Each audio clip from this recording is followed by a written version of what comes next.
Hello. Today we're going to be talking with Jon Swire, a real estate broker who has bought and sold over 150 apartment buildings in Long Beach alone.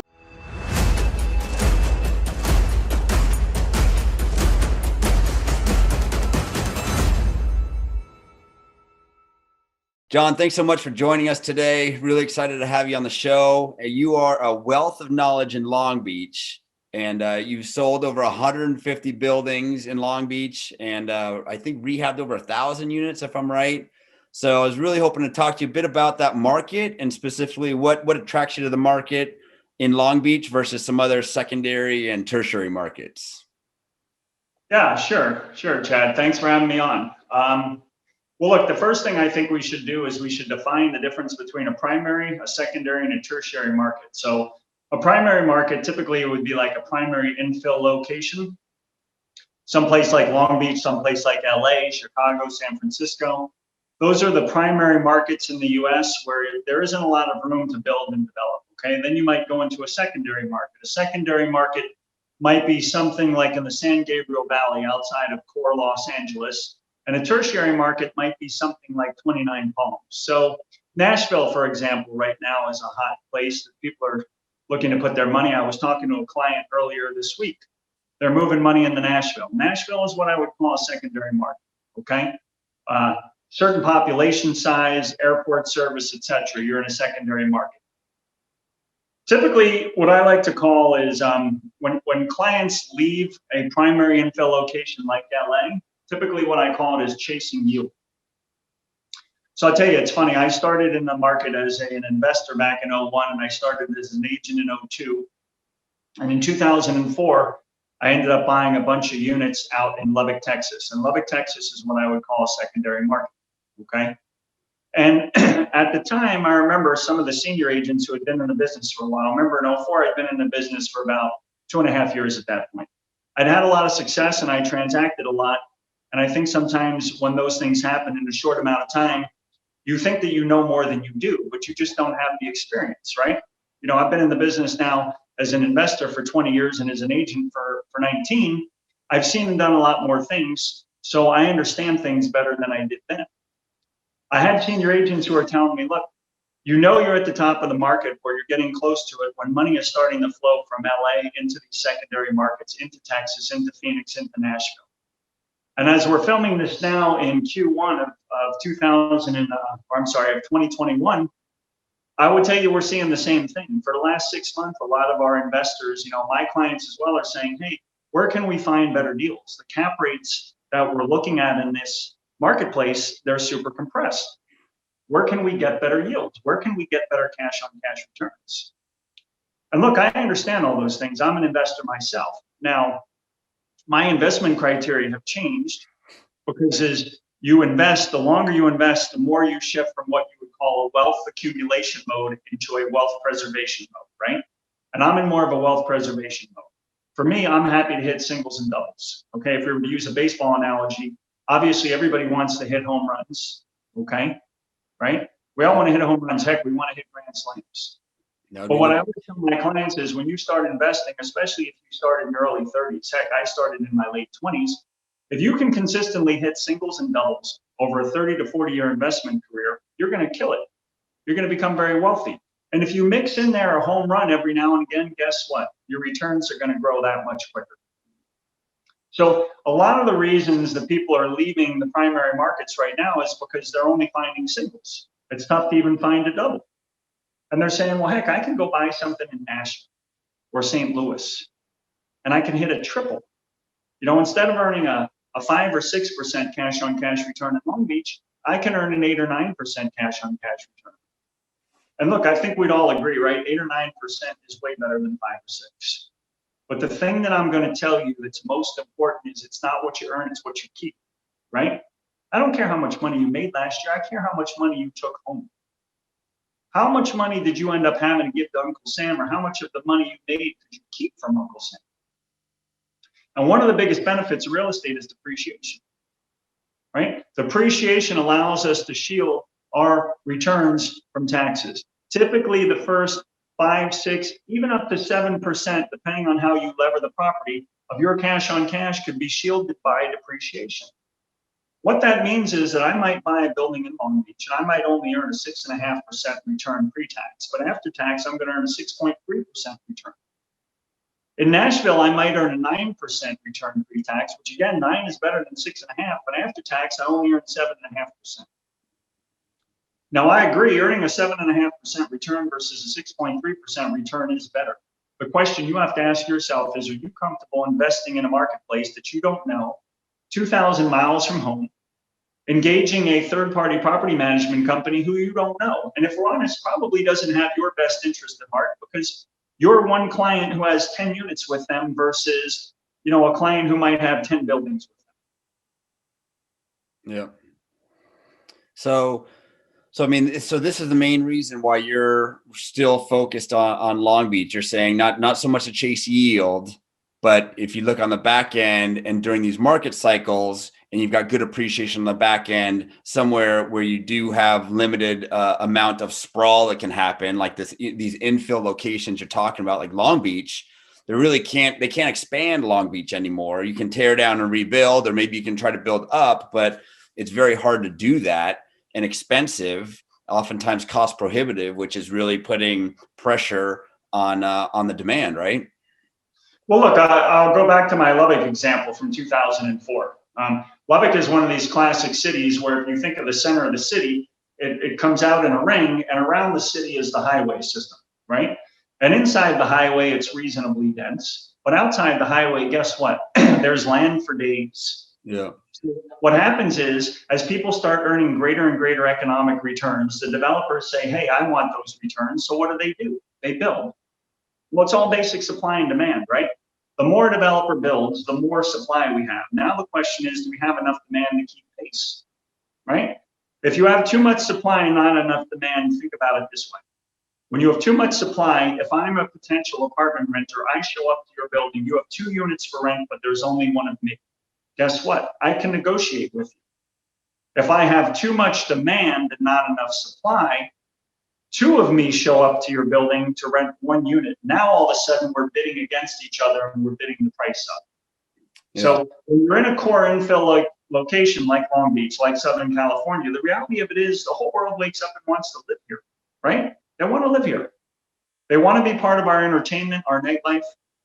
They want to have our weather. There's no better weather in the entire world. That's a reality. They want to be part of our economy. They want to be part of the United States economy. And when I say United States economy and political system, I'm talking about all the money that comes in from around the world from less stable situations. So you have an incredible amount of demand. And because we're in an infill location with constrained supply, right, there is no ability to go and build a lot of new projects. Guess what? We have pretty much a set supply and we have increased demand. What that does is it continues to push rents up. And the value of any property you buy, because it's an income property, is directly predicated on the amount of rental income that it generates. Yeah. A lot of times you buy these properties in these secondary and tertiary markets, guess what? The rent increases don't grow as quick as they do here, and you're not going to see as much appreciation on the back end. It's very true that in a real estate deal, you might earn more from appreciation than you might from cash flow. Okay? Yeah. So you need to figure out at what phase of your investing your career you're in. If you're in your 30s, 40s, and 50s, and you're healthy and you're going to work every day, okay, you're really making an investment, if you will, for the 10 to 15-year-old future version of yourself. You don't necessarily need the cash flow as much now as you do then. Your focus maybe then should be on getting into situations where you can earn more equity. Yeah. Yeah, I mean, I'm sold on Long Beach. I love Long Beach, and as you know, we've been investing in Long Beach, and CSQ Properties is very active there. Mm-hmm. And it's interesting because we've had these discussions umpteen times. But what's interesting, you mentioned we're now filming this Q1 2021. We're almost a year in on COVID, and the 12-month trailing numbers for apartment rent increases, as everyone's talking about, oh, LA is going down, LA took a hit, San Francisco took a hit. Yes, that's true. But in real estate, location matters, and it's very pocket specific, right? So LA, in the last 12 months, the rents have actually gone down about 15%. But in Long Beach, we're actually up 2% for the year. So it isn't really fair to be aggregating Long Beach in with LA, even though it's adjacent, it's right there. But we're seeing very, very different returns performances within Long Beach versus the rest of LA. Well, I think that's a great point. I mean, look, first of all, a lot of the apartment owners who have taken the biggest hit are in the Class A product. They're in the brand new product. They're at the upper end of the market.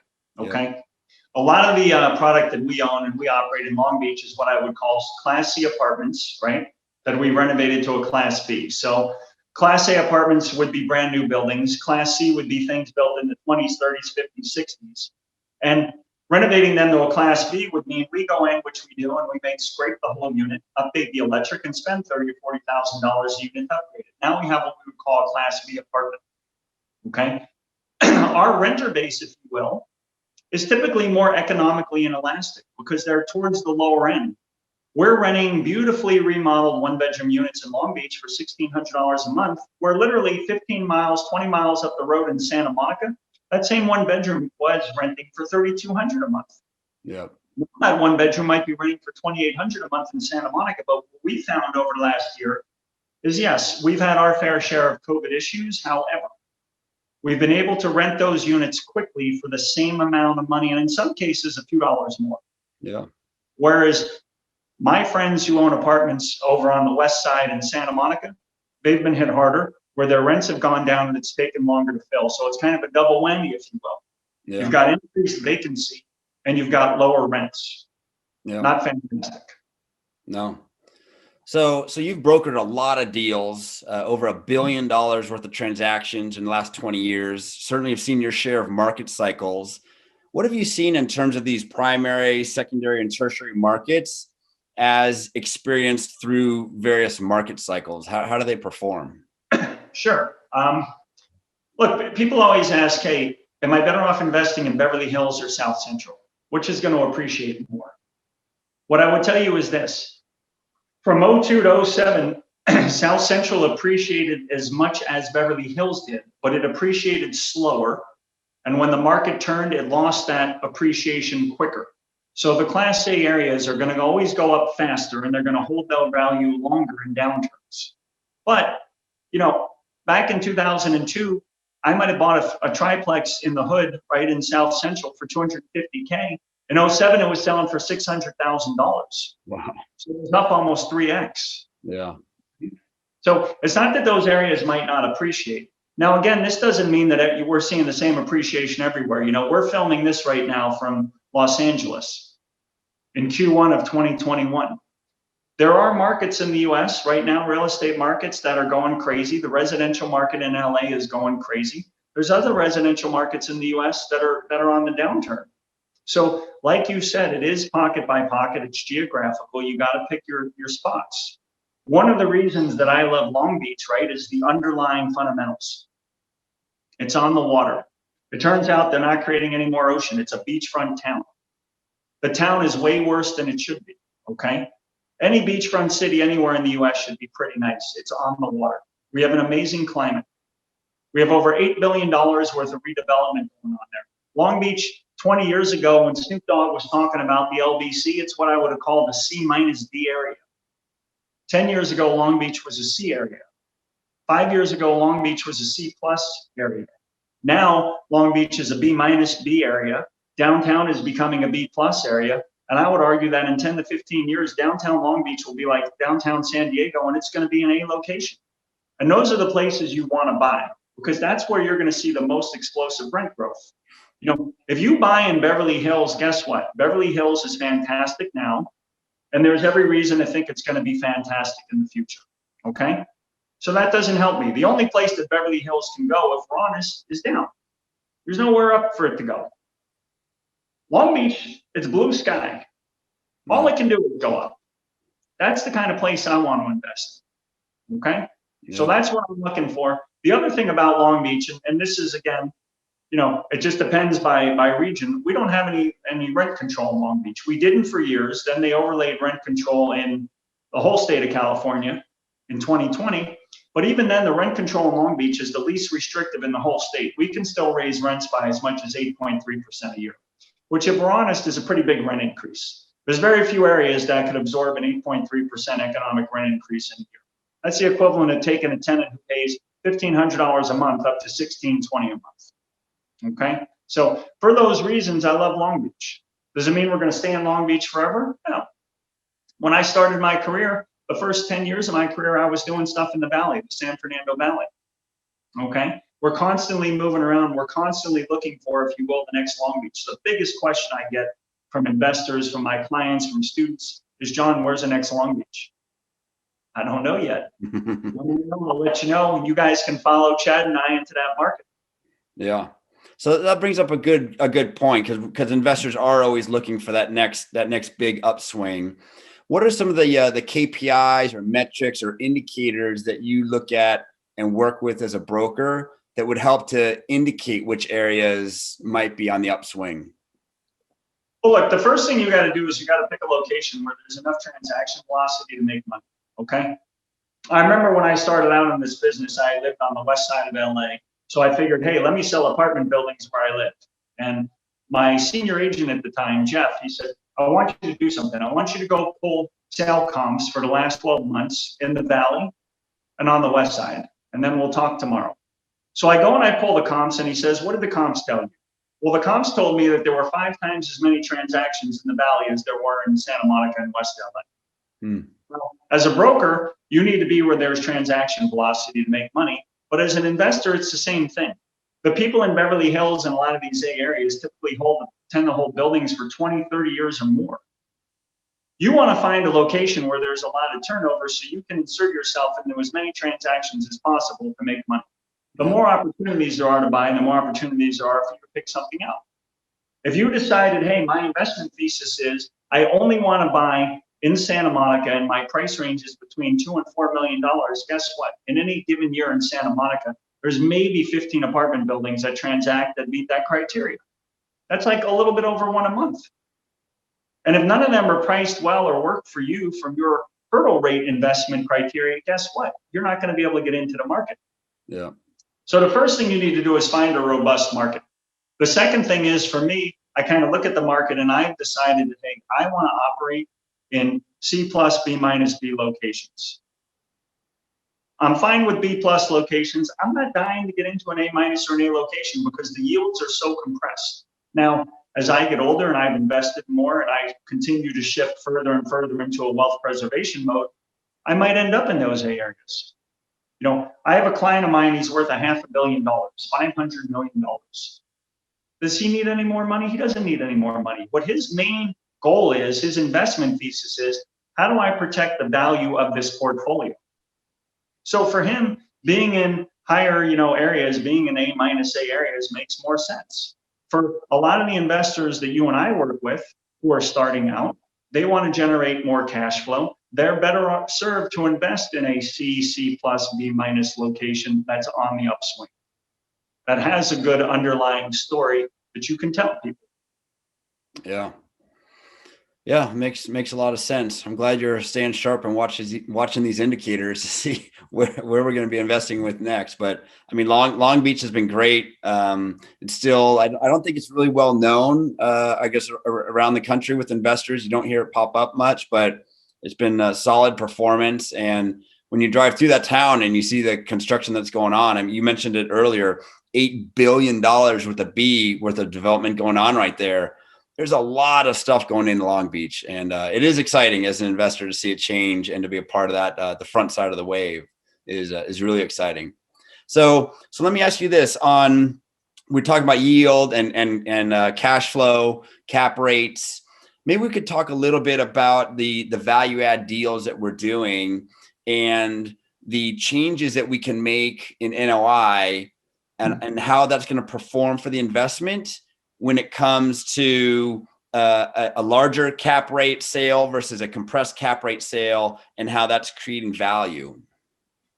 Sure. I mean, look, the first thing I always do, I always think about, what is my return on investment, my ROI, right? So when I do a rehab on a unit, what I say is this unit right now is $450 below market per month. So $450 per month times 12 is $5,400. Okay. Well, it's going to cost me $30,000 to rehab this unit to get that rent to unlock that value. Is that a good use of funds? Well, if I can make $5,400 on 30,000, right? That would be my incremental return. My return on that money is roughly 16, 17%. Okay. Is it worth it? It's worth it. Yeah. Where am I investing capital at that rate? Nowhere. Additionally, when I go to sell the building, now all of a sudden, the value of the building has increased, right? Because it has $5,400 more in income. At a 12 times GRM, all of a sudden it's worth $60,000 more for $30,000 in expenses. That's fantastic. I'm getting 2x on my investment, plus all the money I got from cash flow every year. And I tell this to my clients all the time. When we do an inspection, I am never thinking about how the building looks right now. I am thinking about how the building is going to look when we go to sell it to your buyer, right? Because one day we're going to sell that asset. And I'm always thinking about how does it look? Because I know when I go to do an inspection, I can tell in 2 seconds what type of owner the owner is and what type of tenant base they have. How clean is the building? And right away, that tells me whether or not this is a building that's going to cost me more than I expect or less than I expect. All of the buildings that we own and we operate, and this is a part of our investment thesis, we take Class C property and we renovate it to a Class B. We rent to the tenants who want a little bit more than the Class C, right? Well, first of all, every tenant wants to live in brand new Class A. Everybody does. But the reality of it is most people can't invest or afford it. Yeah. So everybody wants Class A. Nobody really wants Class C. What we do is we create a little space in there with our Class B, right? It's nicer than Class C units. It's probably $100 to $150 more a month for a 1-bedroom. But you know what? Our tenants are willing to pay for it. They make a little more income. They take better care of the unit. When we go to sell the building, we get a better GRM or cap rate on the deal, if you will, from our buyer. Why? Because they know they're buying a well-maintained, stabilized asset with a good tenant base. Okay? I can't stress that enough. The good tenant base part is a big part of this whole thing. You know, you and I both know we've walked enough buildings where you go in and you can see in 2 seconds, you're like, this is not a great tenant base. They don't have pride of rentership. They don't take care of the asset, which means, you know, there's going to be a whole bunch of other issues going on that you're going to have to, when you peel back the onion, you're going to find out, you're going to be like, wow, this is costing me more money than I thought it was going to. Yeah. Yeah, absolutely. I mean, we were just walking that building last week that was purchased with no contingencies, you know, just looking at the building, it was in good condition. The tenants looked good.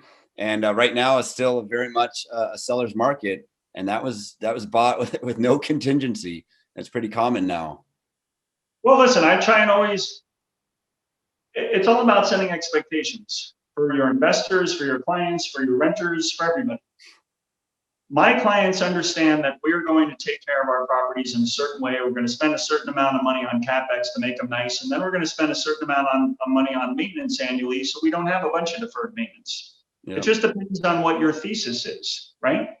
I've got other clients who I used to work with and I don't anymore, who I don't want to call them slumlords, but they did the bare minimum. I'm not in the bare minimum business. You got to decide what business you're in. Sure. Yeah, they probably had a little bit better cash flow than I did. But when they went to sell the building, it wasn't worth as much because a new buyer comes in and says, shoot, there's $80,000 worth of deferred maintenance here. Well, hey, if you hadn't let it turn into $80,000 worth of deferred maintenance, maybe you would have spent $25,000 over the years to prevent the $80,000. So that's a net loss of $55K. Yeah. You know, it's all depending on how you look at things. Yeah, it's pretty short-sighted to do that. It can be. Yeah, I'm glad I'm in the investor base on the latter part, keeping up with maintenance and investing. I mean, the buildings look great that we have, and we're pretty happy with them. So let me wrap it up here as we're running out of time. But if you had some suggestions or advice to give to investors, you know, there's a lot of investors are searching for passive income. That's just really hot right now, name of the game for a lot of people. And they're doing armchair investing, right? They're able to invest in a lot of different markets around the country, just basically from their living room and working with the different syndicators and whatnot.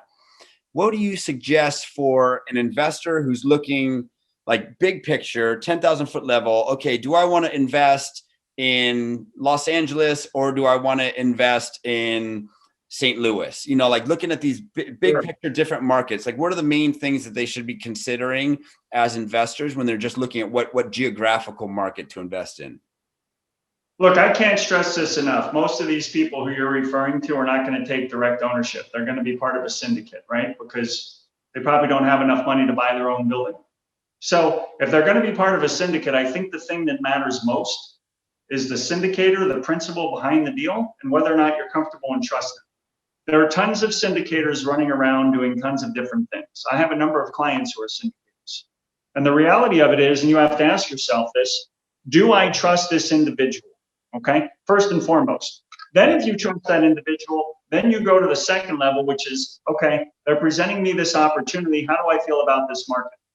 I personally don't want to invest in tertiary markets whatsoever. And I'm really not interested in being in secondary markets anymore either. Okay, the more risk, in theory, the more return, but with risk comes what we might call bad debt expense, right? Default risk. Yeah. Things don't go the way you think they're going to. Okay, so that I think is what you have to figure out. There's a lot of stuff you can read on the internet now, a lot of research you can do. You can look at historical rent growth, you can look at historical appreciation. If all that stuff looks good, it makes sense to you, and most importantly, you're comfortable and confident in the syndicating principle, fantastic, move ahead with the deal. Yeah. I would encourage people, though, to do more local investment or investment in areas that they understand versus putting money in a city like Memphis, or, for example, not even in Memphis, in a city outside of Memphis. That is a complete tertiary market that you probably never even heard of. Yeah. All right. Well, good advice. Until then, we'll keep investing in Long Beach until your indicators start pointing in a different direction, and we'll adjust accordingly. 100%, Chad. All right, bud. Thanks so much. Really appreciate it. All right. Take care. We've heard straight from the expert. Jon Swire has transacted over $1 billion of real estate, and a lot of which has been in Long Beach. You got to look beyond just the headlines. Oh, everybody's leaving California. It's not entirely true when you look at it from an investment standpoint, because Long Beach has been doing great even during COVID. If you're interested in investing or learning more, you can check us out at csqproperties.com and also find us on Facebook and Instagram. We'll see you on the next show.